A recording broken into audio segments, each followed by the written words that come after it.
so much, Pooja, and big thank you to Realize for having me on today to talk about a topic that I'm really passionate about, which is HIV, physical activity, and your brain. So I also want to do a land acknowledgement and want to identify that I'm currently located in Mi'kma'ki, which is the ancestral and unceded territory of the Mi'kmaq people. And I want to acknowledge that we are all treated people.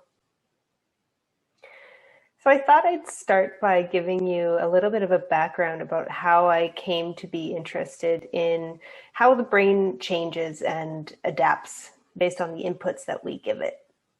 Many years ago now, when I was, 3 degrees ago, when I was doing my undergraduate degree, I was actually a very different person. I was a very anxious, insomniac person who would sleep for a couple hours every night, was really anxious, could not cope well with stress, and really wasn't having a good quality of life for someone who was maybe 18 or 19 years old. And a family friend of mine suggested that I start doing some yoga poses every night. So I started putting my legs up the wall every night, doing some deep breathing. I would do some child's pose and another forward fold. And within a couple of weeks, I was quite surprised that I started to sleep much better. I was much more able to cope with stress. Looking back now, it's pretty funny to me to think that that was a stressful time, but it's all relative. And I found that my grades were improving, and overall my quality of life started to improve. And it really brought up this notion for me of neuroplasticity, which is the brain's ability to change based on the inputs that we give it. So I like to think that I rewired my brain to some extent from an anxious one to a person who can cope quite well with stress.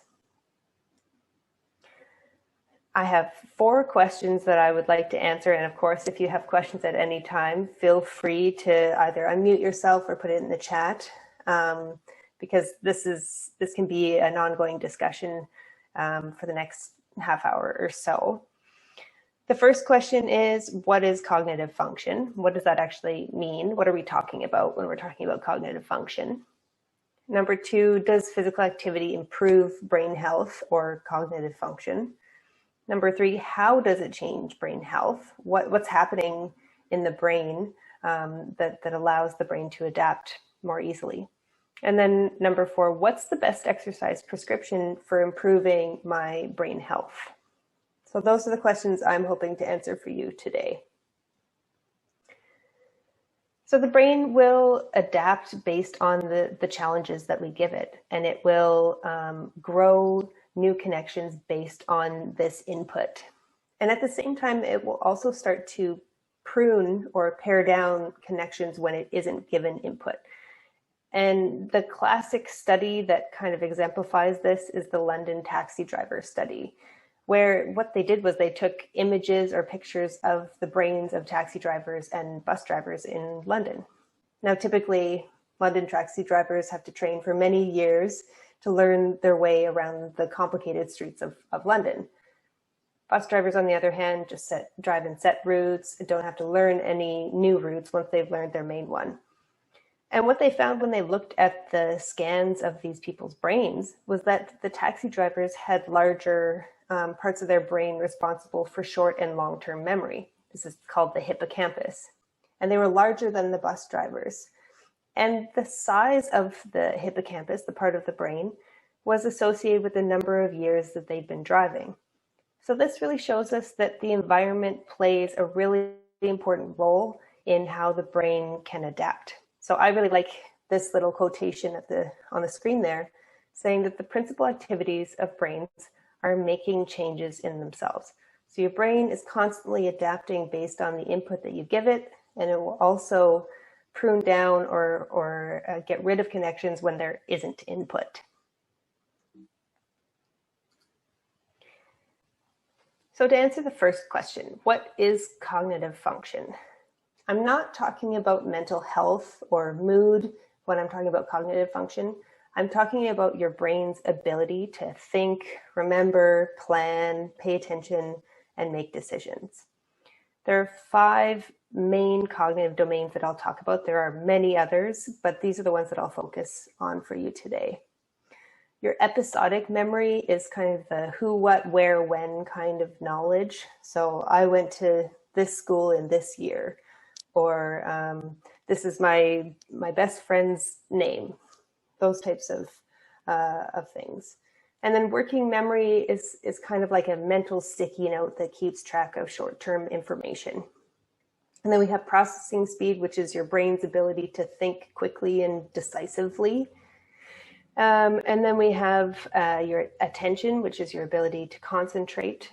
And then the last one is executive function, which is kind of the higher level cognitive functions like planning, organizing, decision-making, those types of things. So I'm going to put it all together for you in an example. So if I decide I want to make a cup of tea, for example, I have to use my episodic memory to remember the type of tea that I liked last time I want to use this time. I have to plan out my task by letting the water boil, warm the pot, grabbing the tea bag, putting it in the teapot, and then pouring in the water, which would also be my working memory and my executive function. And then I need to focus on the task, which is my attention, so that I don't pour the boiling water on myself or miss another important step of the task.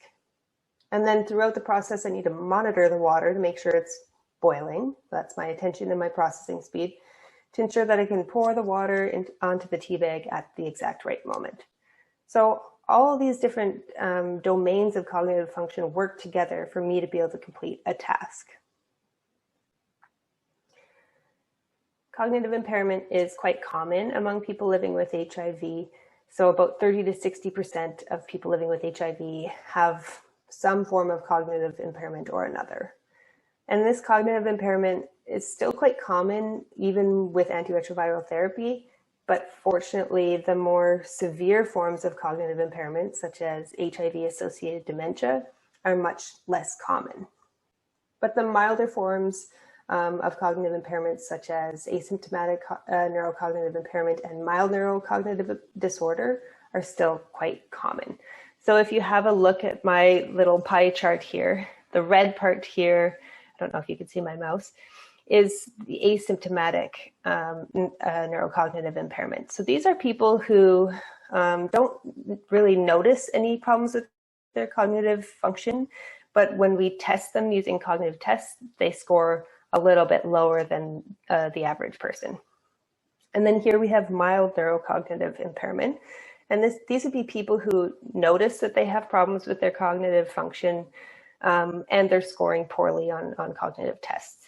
And then this tiny little sliver here is people with HIV-associated dementia. And luckily, this is much less common than it was before antiretroviral therapy. It's only about 2% of people with cognitive impairment. And these are people who are scoring quite poorly on cognitive tests. There is a link between physical function and cognitive function in HIV. There was a large study done a couple of years ago that found that there was a relationship between slowed walking and worse cognitive function in HIV, which tells us that there's probably something going on in the brain that might be causing problems both in the physical domain and in the cognitive domain. And I found the same thing in my research where we looked at balance and cognitive function in HIV, and we found those two are very closely related with one another.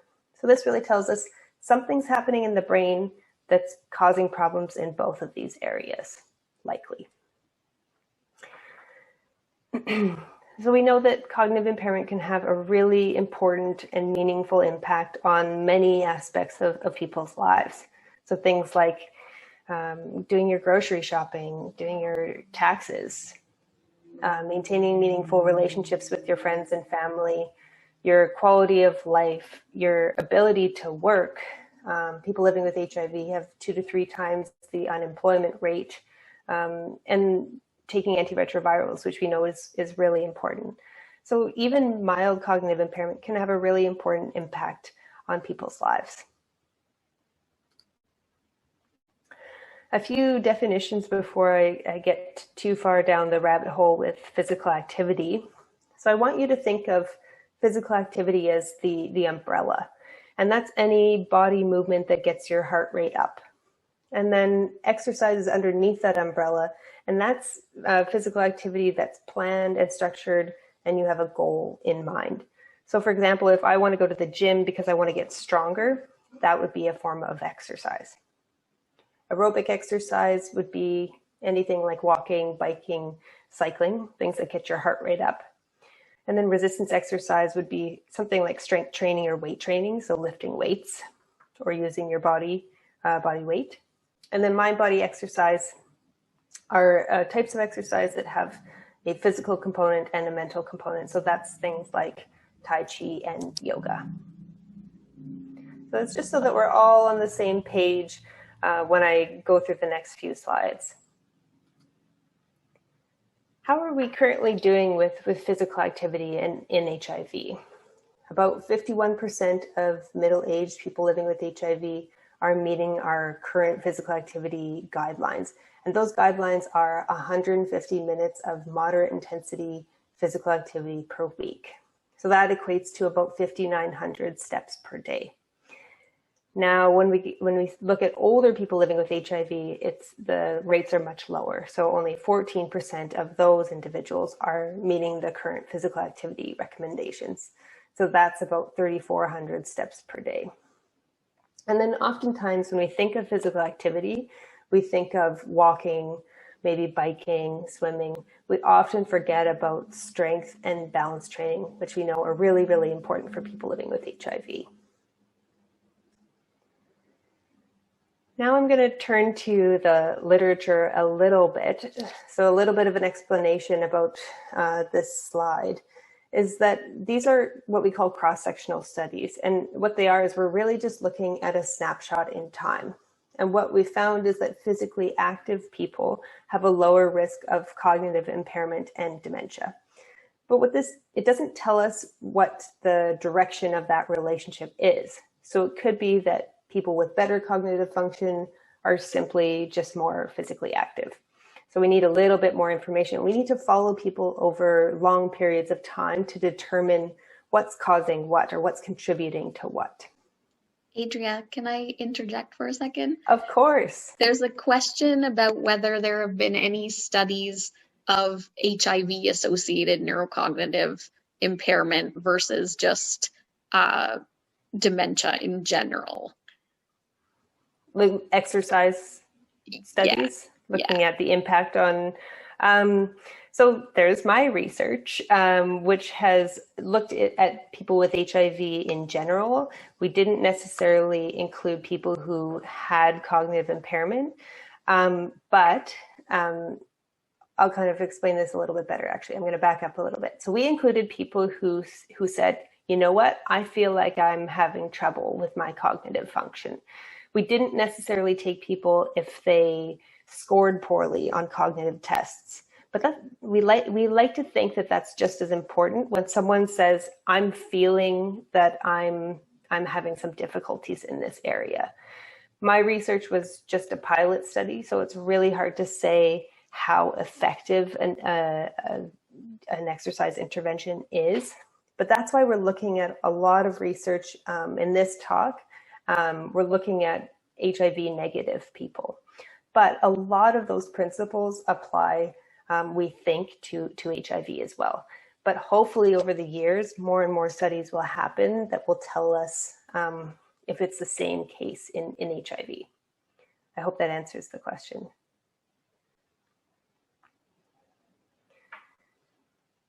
So I'm going to talk a little bit about longitudinal studies, and these are studies where we just follow people over many, many years to see if they develop a certain condition. So for the first study that I'm going to talk about, they actually followed participants for 26 years, which is a really, really long time to follow participants.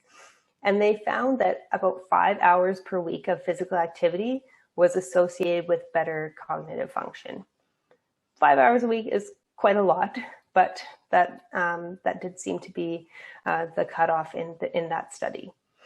Another study where they found that people who are physically active 3 or more times a week had a 32% reduced risk for dementia. So again, some encouraging results. And then the last study, they followed people over 9 years and found that walking over 1 kilometer a day reduced their risk of cognitive impairment compared to people who walked less than that. So that's about 10 city blocks a day. So that study found that only 10 city blocks of walking a day could reduce your risk of cognitive decline. So what can we take away from all of this? It does look as though people who are physically active have a reduced risk for cognitive impairment and dementia. Now, what about when we look at exercise trials? So I get a bunch of participants in my study and I get them to exercise for 12 or 16 or 52 weeks. That's what we call an exercise trial. And then when we start to pool all of the best studies together, that's when we can really draw a pretty good conclusion about whether something works or not. So the best available evidence has shown that aerobic resistance and mind-body exercise can improve cognitive function. So some really encouraging results. Now, the majority of these studies are done with HIV negative older adults, and these are people without cognitive impairment. But exercise also seems to help people living with chronic diseases such as Alzheimer's disease, cancer, and stroke. So we do think that people who have chronic diseases can also improve their cognitive function with exercise. And then just a little bit of a tidbit for the female identifying people here on the call. It does look as though females may benefit more than males. And we think that's likely due to sex hormones being increased with exercise. So how does this happen? Why is this happening, really? There are many theories, and I'll talk about a few of them today. It does look like exercise stimulates the growth and development of new neurons or brain cells, as well as blood vessels. And then exercise can also improve your heart and brain health. It can reduce inflammation and anxiety and depression, which may be an underlying contributor to cognitive impairment in the first place. And then there's also some interesting literature to suggest that improving your sleep will also improve your cognitive function. So I'll talk a little bit about each of these. So exercise helps the brain to grow and develop new connections. So I want you to think of this as kind of like miracle grow for the brain. So there's this factor called brain-derived neurotrophic factor. You do not need to remember that part. The miracle grow part is really the part I want to emphasize. And what that does is it helps to sprout these new connections, much like if you're gardening. Right now I'm planting a bunch of seedlings, so it makes me think of that. And what aerobic exercise seems to do is that it tends to increase this miracle grow and helps build connections between these brain cells. And an interesting tidbit is that higher intensity exercise might be more effective for increasing this miracle grow than lower intensity. So by intensity, I mean how hard you're working when you're exercising. So if you're having a hard time talking or you're breathing really heavily, you're probably working at a higher intensity. And then for heart and brain health, we know that high blood pressure can reduce blood flow to the brain and can stiffen the blood vessels, which can contribute to cognitive impairment. Fortunately, we know that exercise can improve heart and blood vessel function, it can reduce inflammation, and it can increase blood flow in the brain. So some really important and quite significant and consistent findings happening with heart and brain health with exercise. And as people get older, we know that inflammation tends to increase. And we also know that in many chronic conditions, there's this increased inflammatory response. So these are conditions like type 2 diabetes, multiple sclerosis, and HIV. And this inflammation is associated with cognitive impairment. And you can think of this, like if you sprain your ankle, for example, that joint isn't going to move very well. It's the same thing with your brain. Multiple studies have found that exercise can reduce your inflammation, and that happens because the muscles actually release anti-inflammatory substances. So that's, I think, a really interesting finding. And then for those of you who feel like you're getting a little bit older, exercise seems to have more of an effect on that inflammation in older adults, which is very encouraging. And then in terms of intensity, it looks like people who are working out at a higher intensity have more of a reduction in their inflammation than people who are working out at a lower intensity. So it looks like when possible, if people are, doing a brisk walk or a run rather than walking, it does seem to reduce that inflammation a little bit more. We know that stress hormones have a negative impact on cognitive function, and this probably is pretty intuitive for you. If you think about the last time you were feeling really stressed, I'm sure you weren't thinking very clearly at the time, or it was difficult to think clearly. And we know that as people get older, their ability to adapt and cope with stress is reduced. And that's where mind-body exercise comes in. So yoga has been quite a promising new area of research. And as little as 3 weeks of yoga has been shown to reduce stress hormone levels. And there's even encouraging evidence to show that yoga can improve cognitive performance. And then we know that Tai Chi and yoga can significantly improve mental health and sleep when compared to aerobic exercise. And this indicates that mind-body exercise like Tai Chi and yoga might actually work better than aerobic exercise at kind of downgrading this stress response. And then when we start to pool the best available evidence, we found that mind-body exercise might be more beneficial for cognitive function than other types of exercise. And interestingly, Tai Chi is another mode of exercise that's been studied quite a bit now. And we found that Tai Chi has a large effect on cognitive function in people who don't have cognitive impairment, and more of a moderate effect, but still a very important effect in people who already have cognitive impairment. So really the takeaway here is that mind-body exercise can be quite effective in improving cognitive function in people who don't have cognitive impairment and in people who already have cognitive impairment. So sleep is another interesting area of research when we're thinking about cognitive function. It's currently recommended that adults get 7 to 9 hours of sleep per night, and about 30 to 97% of people living with HIV have sleep problems. And poor sleep is associated with worse cognitive function. Fortunately, it does look as though physical activity can improve your sleep. And interestingly, again, for the people who feel like they're getting a little bit older, the results are actually the best for middle-aged and older people and people who have chronic diseases. So some encouraging research looking at physical activity and sleep. I'm now going to talk quickly about the 24-hour movement guidelines, and these are actually quite new, hot off the press. And these are just general physical activity guidelines. So these are not focused on improving your cognitive function, but they are aimed at improving your general fitness, your strength, and your flexibility. So the first thing is that we recommend that people get moderate to vigorous aerobic physical activity at least 150 minutes per week, and then do muscle strengthening exercises at least twice a week.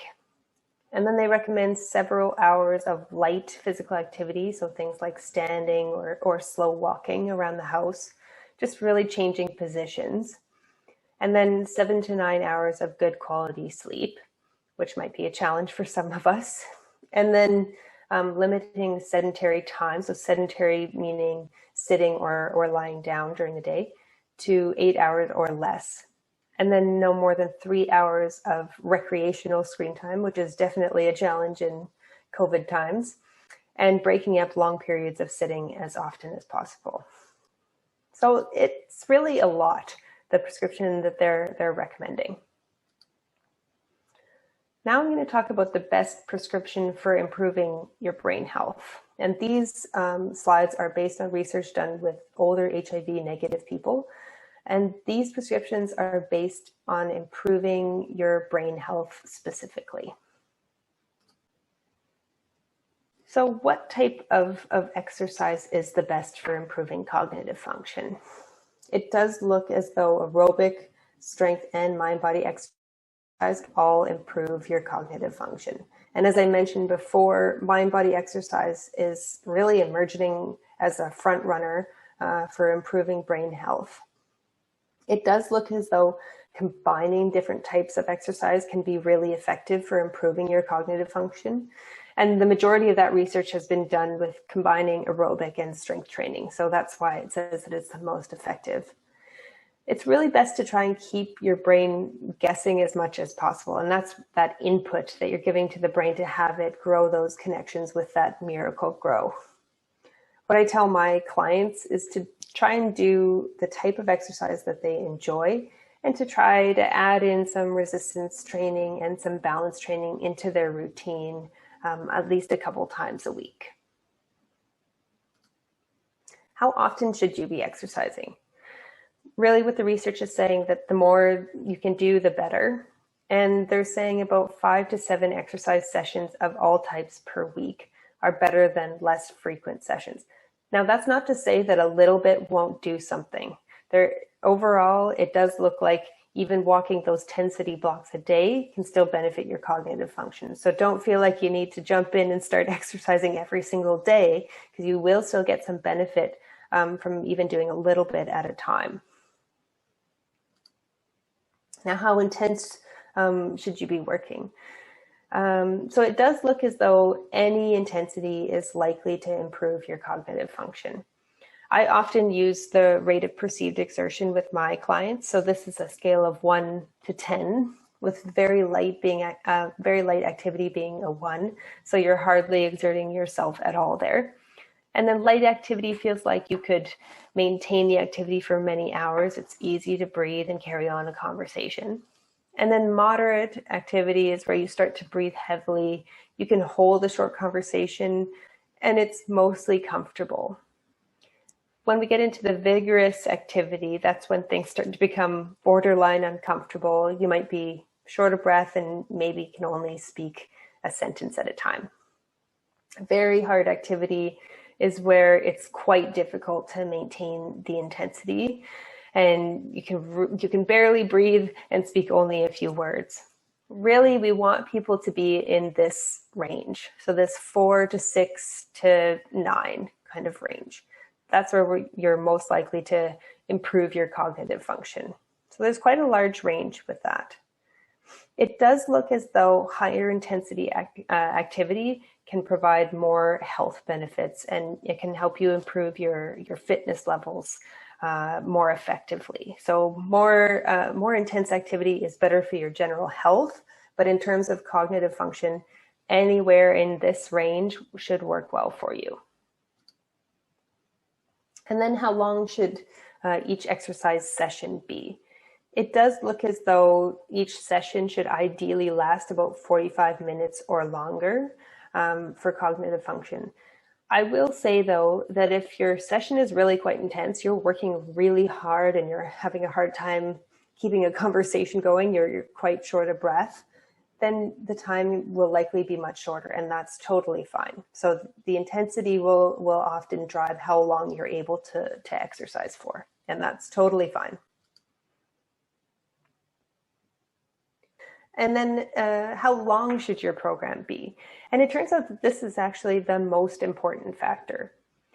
Exercise has been shown to improve cognitive function after 8, 12, or 16 weeks, but you might not see changes in your cognitive function until up to 6 months or a year. So it takes a really long time. A review of 98 trials done with older adults who have cognitive impairment and don't have cognitive impairment found that exercising for at least 52 total hours was associated with improved cognitive function. So basically, you need to exercise for a total of 52 hours to start to see improvements in your cognitive function. Now, obviously, you're not going to do that all in one go. It's going to take many, many months or up to a year to see those improvements. So really, it takes a long time to improve your cognitive function. And exercise is really a long-term investment. Thankfully, you will experience the other benefits of exercise in the meantime, but be patient with those improvements in your cognitive function. It's really important that you find activities that you enjoy, that are meaningful to you, that are challenging, that keep your brain guessing, and most importantly, are sustainable over time. I do have a couple of resources that I've come across over the years, and they're all free, and they're all ones that I use either with myself or with my clients. The Insight Timer app is a meditation and yoga app, and they've actually added online yoga classes, so you can do them with the instructor right there through the app, and it's all free. I often do their meditation sessions before bed and find they're really helpful. And then Do Yoga With Me is a completely free website where you can do any type of yoga class under the sun with any type of instructor. So a lot of great options on that website. And then Senior Fitness with Meredith is a nice way to start doing some strength training. And they even have some high intensity interval training if you really want to get your sweat on.